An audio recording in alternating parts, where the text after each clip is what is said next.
Hey, so today I'm going to be demonstrating a CI/CD pipeline for applications hosted on the AWS cloud. Cloud computing allows data to be stored and computing to be done on servers that are hosted remotely instead of on a local computer. This enables companies to not have to worry about managing the infrastructure related to these tasks, making the cloud an optimal place to host applications. This is especially true because apps on the cloud tend to be available to more end users due to the vast computing power available. Additionally, if an application has a central codebase that is hosted on some repository, then if any changes are committed to that codebase, those changes have to be reflected in a new version of the application, which is available to end users. Continuous integration is the process of taking those code changes, building the app with the new code, testing it, and staging the application for deployment in a way that is automatically done, either on a schedule or right after each time the code is changed. After code changes are integrated into the main version of the application, continuous delivery deploys them into the production environment. To be clear, if these processes were not continuous, then that would mean the steps are executed manually.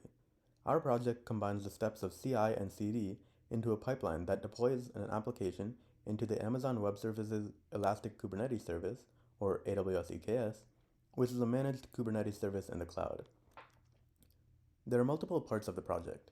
Each of them use Jenkins as the tool to automate all of their steps. The first Jenkins job creates the EKS cluster. We use Terraform to make the process more efficient since there are overwhelmingly many configurations related to the EKS cluster to set, such as the properties of dependent objects, like EC2 instances, security groups, node groups, etc. After pulling some Terraform files from the online Terraform registry and modifying them, we use the Terraform init, plan, and apply commands to build the Kubernetes cluster according to the specifications in the .tf files. Assuming that the cluster is not already active, running this job at any time should create the cluster. The second Jenkins job creates a repository in the AWS Elastic Container Registry, or ECR. The Docker image of our application needs to be hosted in ECR before the container is run in Kubernetes, so a repository must be ready within ECR to hold the image. Terraform can also be used to set this up, but since it can simply be done with the command on the AWS CLI, the Jenkins job just opens a shell and runs a short script. However, as we use a local terminal through Jenkins and not AWS Cloud Shell, we need to specify the AWS access keys as environment variables on the Jenkins server.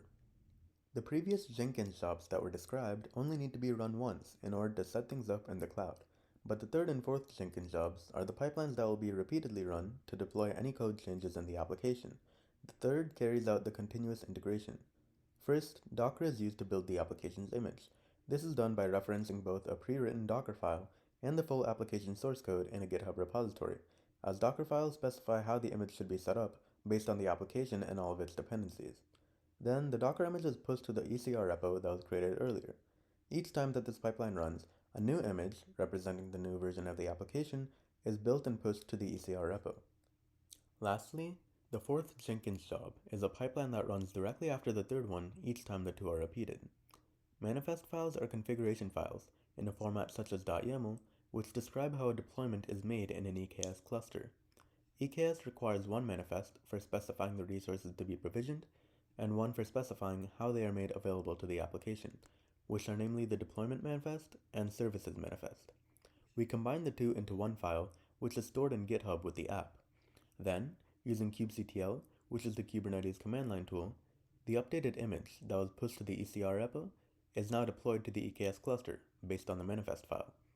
Thanks to the Kubernetes cluster architecture, load balancing, scaling, and many other technicalities relevant to running multiple Docker containers are dealt with automatically. One thing to note is that the CI and CD processes are separated into two pipelines in this implementation, and that's because by some conventions, the second phase is launched manually after all the building and testing from the first part is confirmed to succeed. However, they could also be combined into one continuous sequence of steps, which would be called continuous deployment. This diagram represents the entirety of the main CI/CD pipeline described in the previous slides. Something to note is that it shows the pipeline running repeatedly, but for the upcoming walkthrough, the portions of the pipeline code that are related to scheduling the Jenkins pipelines are commented out, as it'll be simpler to demonstrate them by running them manually. Now, here's a demonstration of the pipeline. The example application that we'll be using is a simple HTML file that is hosted by the Apache HTTP server, or HTTPD. It looks like this, and it was downloaded from a list of templates by W3 schools. So first, we can check on our AWS console that there are no pre-existing clusters available on this account. And there currently aren't. So moving to Jenkins, I'll first bring up the EKS cluster using this pipeline. After starting this pipeline, it can take several minutes to run due to the various dependencies of a Kubernetes cluster. Okay, now the Jenkins job is complete. Going back to the console, the status of the cluster should no longer be creating. So it says that it's now active, and we can verify that Terraform has properly set up all the resources for the cluster, such as the node groups and their nodes.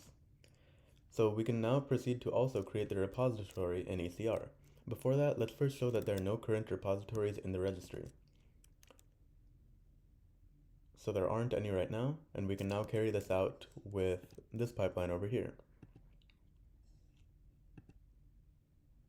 Similarly to before, we can check to make sure that the repository within the registry has been created.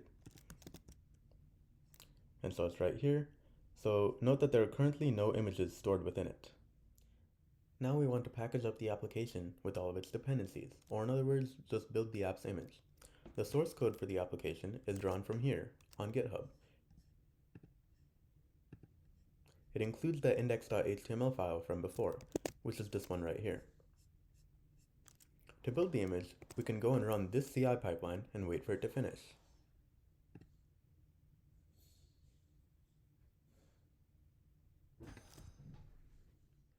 We should now be able to see the image that we just built. And as expected, it's right there. So in order to deploy it into EKS, we can use this CD pipeline over here. So after this pipeline finishes running, the application should be running in some pods in the cluster. However, in order to access it on our local machine, we have to use a port forwarding command from the terminal. So now that that's done, let's go ahead and do that. So first we have to update the config for kubectl. So I'll just paste this command over here. And so now the configuration is set to the context of the EKS cluster. So now I'll just port forward the application to this port over here. So now if we go over to that localhost address, we should be able to see the application running in EKS. And as expected, here it is. Now, to demonstrate the actual CI and CD, let's say that we have a code change. For example, let's say that I want to remove this picture over here, and I want to change this header from projects into houses. So for the purposes of this demonstration, I'll just directly edit the repository from the web interface. So first I'll go to website, and then let's see, I'll delete this image over here. So I'll just completely delete it from the directory. And I also want to go into the index.html file and change the header. So I believe it's this header right over here on line 37. So I'll change this to houses. And then let's commit that change as well. So now that these changes have been committed, let's rerun the pipelines. I'll start with the integration.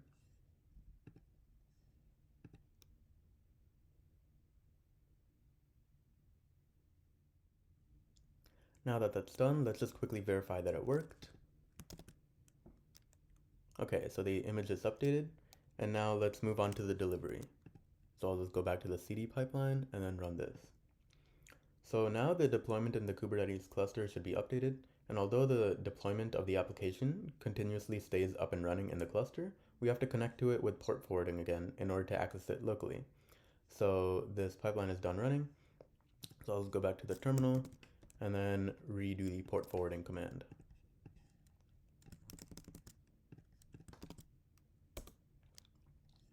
So now going back to that same port, it should be updated. So I just want to see. So it looks like I made a little bit of a mistake by using the same localhost port as last time, which led to me being shown the previous version of the application. So I'll just use the port forward command again, but this time I'll use a different port. So I'll just use 8082. And now if we go over to that localhost address, then we should be able to see that there is no picture over here, and the header for this section has changed, which demonstrates the rollout of the revised code. Some future steps for this project could involve adding a testing phase to the continuous integration portion of the pipeline, including functional tests, security vulnerability scans, and performance tests. This would more closely resemble a standard CI/CD pipeline, and for more complicated applications, it would be almost necessary in order to keep the app deployment running properly in production. Another next step would be to run the Jenkins server itself in the cloud. One option would be to use an instance of AWS EC2 to run Jenkins on. This is a more scalable approach, as more jobs and tests could be run due to the vast computational power available, and running many in parallel would also be feasible. Lastly, we can implement Helm into the process of deploying applications. Helm enables us to have charts that hold several configurations at once for Kubernetes applications, and the templating engine can make deploying multi-cluster or multi-service applications much easier. To test this pipeline more rigorously, we could use CRUD applications in varying languages, such as Python or Java, and with varying databases, such as Postgres or MySQL. Then, after deploying them, we could test the operations between the apps and their respective databases to ensure everything runs smoothly, and this would more closely mirror typical large-scale applications. Thanks for watching.